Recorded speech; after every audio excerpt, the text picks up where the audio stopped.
नमस्कार दर्शकों, मैं हूं आर के शर्मा और आप देख रहे हैं जी न्यूज उत्तर प्रदेश 1। आज के मुख्य समाचार। जातिगत जनगणना SC ST OBC यानी कि जो बहुजन समाज के लिए आज जीवन मरण का प्रश्न है, इसके बारे में कोई बात बजट में नहीं की गई है। इसके बाद जनसंख्या के अनुपात में बहुजन समाज को सभी क्षेत्रों में हिस्सेदारी मिलनी चाहिए, तभी बाबा साहब अम्बेडकर का जो सपना है समतामूलक समाज का वो पूरा होगा। महोदय, एक ऐसा विकसित भारत है जिसमें आज भी सफाई कर्मचारी को पक्की नौकरी नहीं मिल रही है और उसको गटर में उतरने के लिए मजबूर किया जा रहा है। उनके लिए कोई अलग से बजट नहीं है। बजट बन सकता है अगर सरकार चाहे। SC ST को जो सब प्लान मिलता था, SPC का जो पैसा मिलता था, वो बजट से हटा दिया गया है। साथ साथ देश के स्तर पे आशा, आंगनबाड़ी, भोजन माता, ग्राम सेवक, PRD जवान, होमगार्डों के मानदेय में बढ़ोतरी नहीं हुई है। ऐसा कुछ भी नहीं दिख रहा है कि उनके जीवन में खुशहाली आ जाए। इनका मानदेय बढ़ना चाहिए। विधवा, वृद्धा, विकलांग पेंशन प्रत्येक महीने 500 रुपए से बढ़ाकर 5000 रुपए की जानी चाहिए, क्योंकि महंगाई बढ़ रही है। देश में प्रधानमंत्री जन कल्याण योजना के तहत SC ST OBC और मुस्लिम को कितने घर दिए गए, इसका कोई आंकड़ा सरकार के पास नहीं है।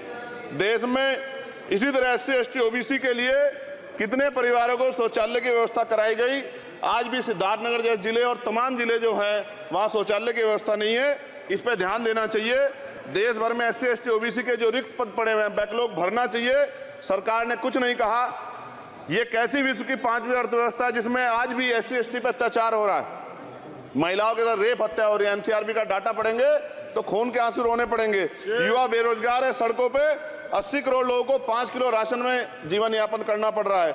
जो बजट SC ST को मिलता है, मेरे दाएं तरफ जो साथी बैठे उनको बुरा लगेगा, कर्नाटक में 14,732 करोड़ रुपए इन्होंने दूसरी योजना में लगा दिए और मध्य प्रदेश में आपने 95 करोड़ रुपए जो है दूसरे बजट में लगा दिए। हमारा जो मिलता है उसको तो मत छीनो भाई। MSP की लीगल गारंटी कोई बात नहीं हुई है।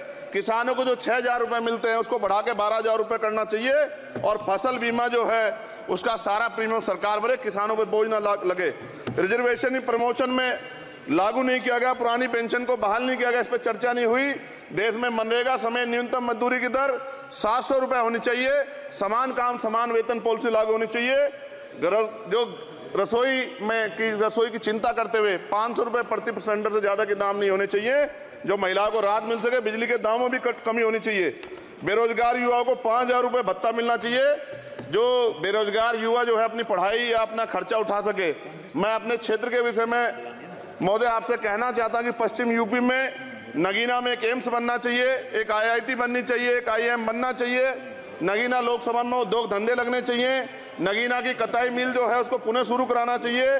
RRTC जो योजना है सरकार की, उसको मेरठ से आगे बढ़ाकर मुजफ्फरनगर, सहारनपुर से नजीबाबाद नगीना होते हुए उसको नगीना तक ले जाना चाहिए। साथ साथ नजीबाबाद से मुंबई के लिए एक ट्रेन चलनी चाहिए और नगीना, श्योरा, किरतपुर में रेलवे के ओवरब्रिज बनने चाहिए।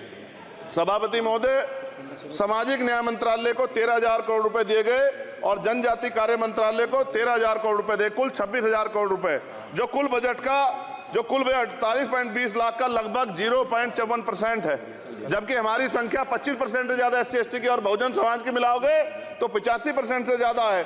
और हमारे विकास के लिए सरकार 1% पैसा खर्च कर रही है, जो मिलना हमें चाहिए, जबकि मिलना हमें 25% चाहिए। ये ऊंट के मुंह में जीरा के समान है, कहावत हमने बहुत दिन सुनी थी। पिछले लंबे समय से हमारे साथ धोखा हो रहा है, लेकिन अब ये नहीं चलेगा। चंद लोगों की तराजू से देश के संसाधन नहीं बटेंगे। इस देश का बहुजन समाज बर्दाश्त नहीं करेगा। संसाधन का बंटवारा संख्या के आधार पे होगा। माननीय काशीराम साहब नारा लगाए थे, ना तो वोट हमारा राज तुम्हारा चलेगा, और आज हम कह रहे हैं ना ही वोट हमारा और नोट तुम्हारा चलेगा। इस बात का भी ध्यान जो है सरकारों को देना पड़ेगा। आपके माध्यम से सरकार से मेरी एक मांग है, सरकार इस योजना का लाभ भी अपने आप ले ले, सरह भी ले ले कि 1 लाख रुपए सालाना बहुजन समाज के अत्यंत गरीब परिवारों को दे। 10 लाख करोड़ रुपए खर्च होंगे, लेकिन इस 1 लाख रुपए की योजना से एक झटके से एक परिवार गरीबी की रेखा से ऊपर आएगा और इनके बच्चों को कुपोषण खत्म होगा, अच्छी शिक्षा मिलेगी, महिलाओं को सम्मानजनक जीवन मिलेगा और इससे वास्तव में सबका साथ सबका विकास का नारा सार्थक होगा। अगर प्रश्न ये होगा कहां से आएगा, तो उसका जवाब ये है कि जब अमीरों का 16 लाख करोड़ रुपए माफ हो सकता है कॉर्पोरेट टैक्स का घटाकर लाखों करोड़ रुपए का चूना सरकारी खजाने को लगाया जा सकता है। पेट्रोल डीजल के दाम 10 गुना एक्साइज ड्यूटी बढ़ाई जा सकती है। तो गरीबों को सरकार पैसा क्यों नहीं दे सकती? महोदय, समय आ गया है, अब निजी क्षेत्रों में आरक्षण की व्यवस्था होनी चाहिए। SC ST OBC को निजी क्षेत्रों में आरक्षण मिलना चाहिए। और मेरी आपसे ये भी मांग है, क्योंकि अब समय की मांग है और देश तेजी से आगे बढ़ रहा है, तो मैं कहूंगा कि सरकार का जो सबका साथ सबका विकास का नारा लगभग वो असत्य महसूस होता है, क्योंकि अल्पसंख्यकों में मुसलमानों, जैनों, सिखों, बुद्धिस्टों के लिए कुछ दिख नहीं रहा, उनकी कल्याण कोई योजना नहीं है। मदरसों को जो बजट मिलता था वो कम कर दिया गया है। आर्थिक तंगी से लोग मर रहे हैं। इंटर्नशिप की बात हुई है, परमानेंट रोजगार नहीं है। और दिल्ली में क्या हुआ बच्चों के साथ कल? उनकी सुरक्षा की जिम्मेदारी क्या है? वो आए तो बनने थे IAS IPS और बन क्या गए? लाशें बन के गए। यहां से कोई ध्यान नहीं दे रहा है, किसी की नजर नहीं है। साथ साथ मैं आपसे ये भी आग्रह करूंगा कि हम ग्रामीण क्षेत्रों से आए लोग देश से बड़ा प्रेम करते हैं और हम ये महसूस करते हैं कि सरकारें हमें सुनेंगी, सरकारें हमारे बारे में सोचेंगी। लेकिन ऐसा महसूस हो जाता है आजादी के 75 साल बाद, और जिसको अमृत काल कहा जा रहा है, आज भी SC ST OBC के लोगों पर अत्याचार हो रहा है। अभी 2 दिन पहले गोली से उड़ा दिया गया गाजियाबाद में, और राजस्थान में गर्दन काट दी गई। ये घटनाएं देख के डर लगता है, घर से निकलते हुए भी कि आने घर वापस लौटेंगे नहीं लौटेंगे। तो मेरा सरकार से आग्रह है, अगर आजादी के 75 साल बाद भी हमें हमारी हत्या हो रही है, तो हमारी मां को भी दर्द हुआ होगा जब उसने हमें पैदा किया हो। हमारी बहनों को भी हमारे खोने का दर्द होता होगा। कैसी कानून व्यवस्था है आपकी? सब कुछ है आपके पास, फिर भी महिलाओं पर हत्या नहीं रोक पा रहे हो। तो पिछड़ों, किसानों जान नहीं बचा रहा है, नौजवान, और बड़ी बड़ी बातें इधर भी अच्छे लोग, इधर भी अच्छा ही तब जब कुछ देगा। योजना की बात आती है वो मोड़ लेती है। बताइए, एजुकेशन कम कर दिया। मैं अपने क्षेत्र में गया, कीजिए, डॉक्टर नहीं है, स्कूल में मास्टर नहीं है, और कोई भर्ती ऐसी नहीं जिसका पेपर लीक नहीं होता है। तो देश किस तरफ जा रहा है और इसमें नौजवानों का भविष्य क्या है, उसके बारे में हमें चिंता करनी चाहिए। और अंत में अपनी बात को खत्म करते हुए मेरा आपसे आग्रह और आपके माध्यम सरकार से आग्रह है कि यहां बाहर बाबा साहब अम्बेडकर की मूर्ति लगी हुई थी एक, वो करोड़ों लोगों की आस्था से जुड़ा विषय है, और आप विश्वास करो इतना गुस्सा है उसको लेके।